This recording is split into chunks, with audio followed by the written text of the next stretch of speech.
Clifton Raheem Bradley. I am in Chicago at 79th and Stony Island.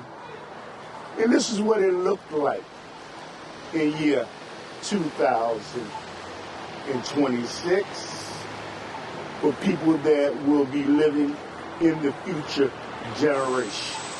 Okay, and I'm going to pan around slowly and pan out. And as you can see,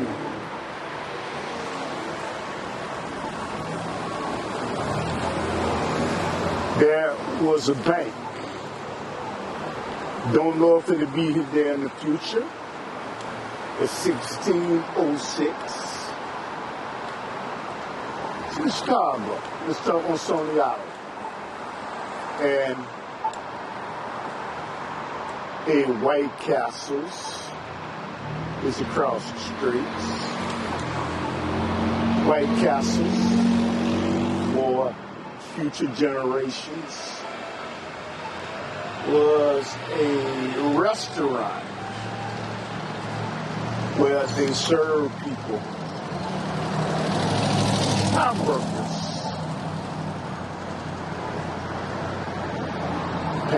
and I used to love sliders. They used to call them sliders in my time. And you can see the railroad tracks, that may be replaced in the future. And massive traffic in the Chicago area. And as you can see, you had traffic controllers that watched the speed limit you was going and to see if you made any violations. And here there was even a restaurant on this busy street. There always, this is one of the busiest streets in Chicago. And even had a cross-only sign that you could press and you can get across the street maybe a couple seconds faster. And you know what, to people that are living in the future, this is how it looked in Chicago at 79th and South Shore. Cars, it's just busy commerce. Pan slowly. And I don't have sound reduction on because I want you to hear the sounds of these motor vehicles. These motor vehicles use gas and oil. Perhaps in your future, we will go to a more autonomous automobile where you will see individuals driving around, not even driving around, where the automobiles will drive themselves. Okay. And I envision at some point restaurants like White Castles and McDonald's and all of these things, if they don't change with the time, probably you won't even eat a lot of beef in the future. And again, this is year 2026. I'm at 79th and Stony Island in Chicago. And I could imagine, which who knows, I may not live to see it, you will probably look up in the sky and you will see flying cars and flying devices promoting their products. And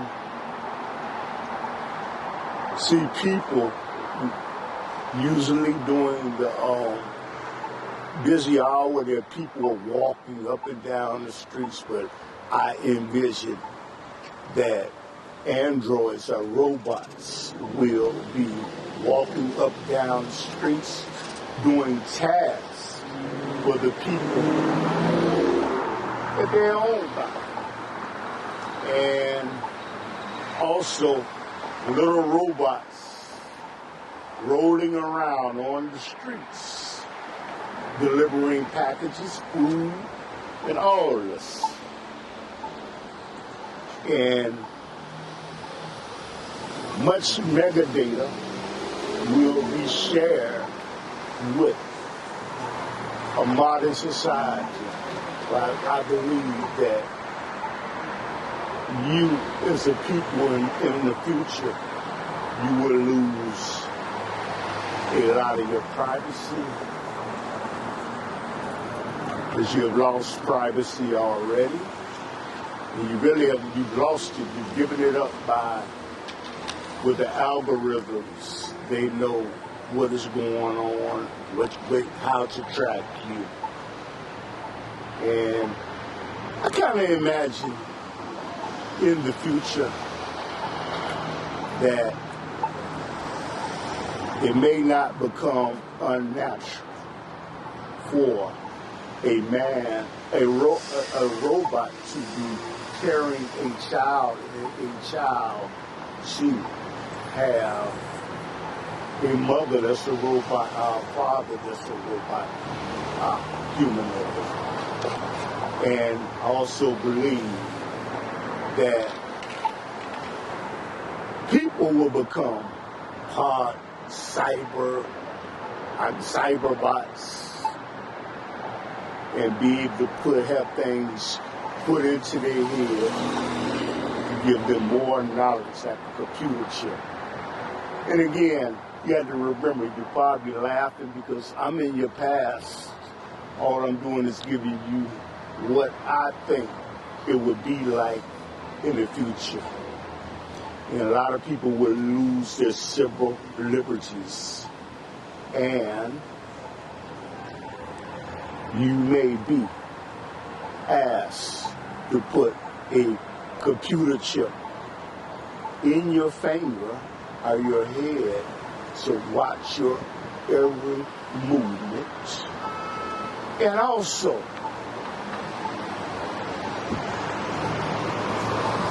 if you do something against the society, what happens is, like in China,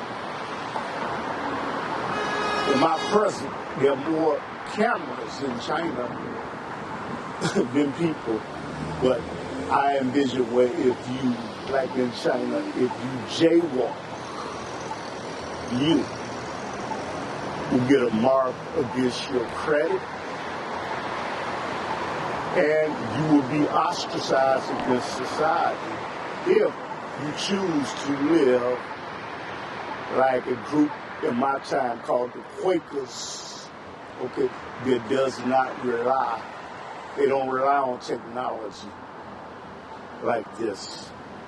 I believe if you're not self-sustaining, you will have a problem. There'll be certain places that you cannot go if you don't have that computer chip in your finger or in your head. And you know what? I'm pretty sure they will come up with more innovations. I believe that a lot of jobs will be replaced in the future. I believe that they will train humanoids, or robots, to paint, do plastering, okay, teach, banking, and with your generation, I feel they will come up with something called universal pay, where they will give individuals that are not making anything and could not adapt to the society, they will give them a certain amount of money. The corporations will have more control over the society and culture. There would be more robots and flying cars. And again, I'm in your past. I can't even imagine everything of what your future holds. But again, this is year 2026. This is when I finish with filming this will be my past. This will be your future. And these are thoughts of a man that lived in your past. Hope that y'all will eliminate wars and get rid and make the atmosphere better by having all these electrical cars and all these things. And you will eat more plant-based foods and stay away from GMO, genetically modified seeds. I hope so, but my instincts of a man in 2026 tells me that's not going to happen. So I'm going to sign off. This is Clifton Raheem Bradley in Chicago at 79th S Stony Island in Chicago. So I guess this is sort of my message in a bottle. So I will be making more videos in the future of time about Laos and seeing what people think. It's not what about the big people think. My platform is about what people think about me that may not even ever get the opportunity to say anything because they're not big shots. So I want to thank y'all, and if you like this, subscribe. If you don't like it, give me a thumbs down if you don't like this. And leave me a message. This is my bottle, I guess, in a time capsule. Leave you in the words of Assalamu alaikum.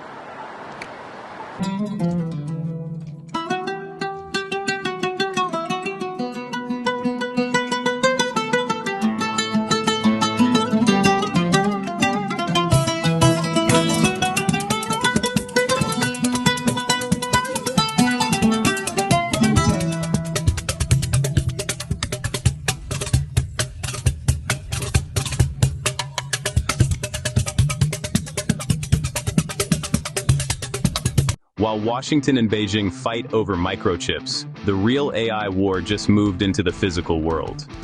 For years, Elon Musk promised Tesla Optimus would revolutionize your home. But while Tesla keeps its robots locked inside factories, a massive shift just happened. China is quietly executing a full-stack robotics strategy, aiming to mass-produce humanoids cheaper and faster than the West can even prototype them. If you think the AI race is just about software, you're missing the most dangerous part. Right now, the West is taking a massive gamble on superintelligence. But companies like 1X Technologies, backed by OpenAI, are changing the game by releasing the Neo robot directly to consumers, utilizing a world model AI that learns simply by watching human behavior. But here is America's fatal flaw: supply chains. Top-tier US firms possess incredible software, but they cannot scale physical manufacturing. China, on the other hand, doesn't care about achieving perfect digital consciousness right now. Beijing's goal is physical integration. They are leveraging their unstoppable manufacturing ecosystem to flood the market with low-cost, highly efficient humanoids. This creates a massive geopolitical bottleneck. Washington is enforcing strict export controls to starve China of advanced semiconductors. But in response, Chinese tech giants like Huawei are bypassing Western constraints entirely by stacking circuit layers to mimic advanced chips. Even more alarming for Silicon Valley, top-tier AI talent is officially reversing direction, leaving major US tech firms to build these autonomous systems directly in Beijing and Shenzhen. Whoever controls the physical hardware of the future controls the global economy. The question is no longer when robots will enter our daily lives. It's which superpower's flag will be stamped on the back of them. We are tracking every major development in this global tech race. Hit that subscribe button right now so you don't miss our breakdown of the next major hardware shift. Drop a comment below. Who do you think wins this race? See you in the next video.